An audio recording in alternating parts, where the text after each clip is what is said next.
yéen a ngi ànd ak seen portail Baol Média nekk fii ci Mbàkke Bawol ngeen ci am bépp actualité ànd leen ak seen portail Baol Média di premier portail d'information générale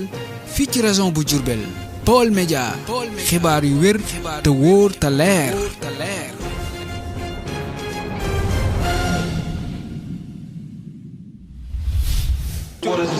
tey mu nekk bis bu rafet nga woote ana gisin boobu ak waaw di sant yàlla rek di gërëmaat Serigne Touba di gërëmaat maam Cheikh Ibrahima Fall di wax ne chaque année ma woote nit ñi wusi ma loolu mbégte la kontante la woote ñu wusi la dafa neex kon man ma wusee ñu woote rek amatuma lu may wax lu sant ñu may wusi waaw. ñu gis ne dañ ciy def geste bu rafet muy rendre hommage bi nga xam ne da nga ko rendre hommage say ndawi koñ ndeysaan suñu borom moom leen ci yoonu Porokhane bi mu nekk geste bu rafet ana geste boobu na nga ci dikkaat ak mbokk internet yi nga xam ne ñu ngi lay siif. waaw comme ni nga ko waxee rek ndax dañuy samay xarit di samay rak di samay lépp ñu bokkoon lépp man ak ñoom loolu moo tax bi yàlla dogalee li xew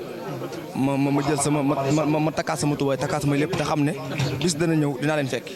tax ma jël lépp boole ak ñoom ànd ak ñoom bokk ak ñoom lépp bokk ak ñoom naqar bokk ak ay mbokkamit. ñu gis ne tey bi nga wootee mboolem influenceur bu nekk ci dëkk bi wala ñu nekk Ndakaaru sax dikk nañ teew sa bis bi ana bis boobu ana loolu lu mu la def. waaw loolu moom maa leen ko lebal rek ndax man moom li ma nekk dama ko rafetal rek te dama koy rafetal ba keroog may dee parce que noonu laa ko bëggee mooy rafetal parce que adduna amul solo waaw ñun ñëpp ñoo bokk ndey ñoo bokk baay loolu rek la. ñu gis ne daaw Mbàkke nga ko defoon ren nga dikkaat sa rek biir koñ muy fi nga xam ne mooy Touba alom bi ana boobu sas boobu kan moo la xalaat wala mbir mu rafet moom. non kenn xalaatul ma ko kenn waxuma ci dara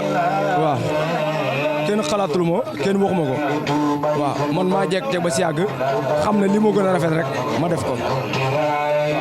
sa dernier message bi ngay lancé ci gars yi nga xam ne ñëwoon nañ te bëgguñoo ñëw ak ñi nga xam ne ñëw nañ ba teew. waaw dernier message mooy sant yàlla julli ci Yonent bi di santaat Sëñ Tuubaa di ñaanal sama waajuru góor di ñaanal sama soxna di ñaanal sama famille di leen ñaanal yéen tamit ndax yéen képp ku xew la ngeen bàyyi seen te ngeen ñëw kon daaw ñëw ko ànde war ñu ànde war ko kon lii moom li rek laa ci am muy kontaan di ñaanal ñi ma tuddee bis bi yëpp suñu borom dafa leen jàmm rek laay def waaw. yéen a ngi ànd ak seen portail Baol Média nekk fii ci Mbàkke Bawol ngeen ci am bépp actualité ànd leen ak seen portail Baol Média di premier portail d'information générale fii ci région bu Diourbel. Baol Média xibaar yu wér te wóor te leer.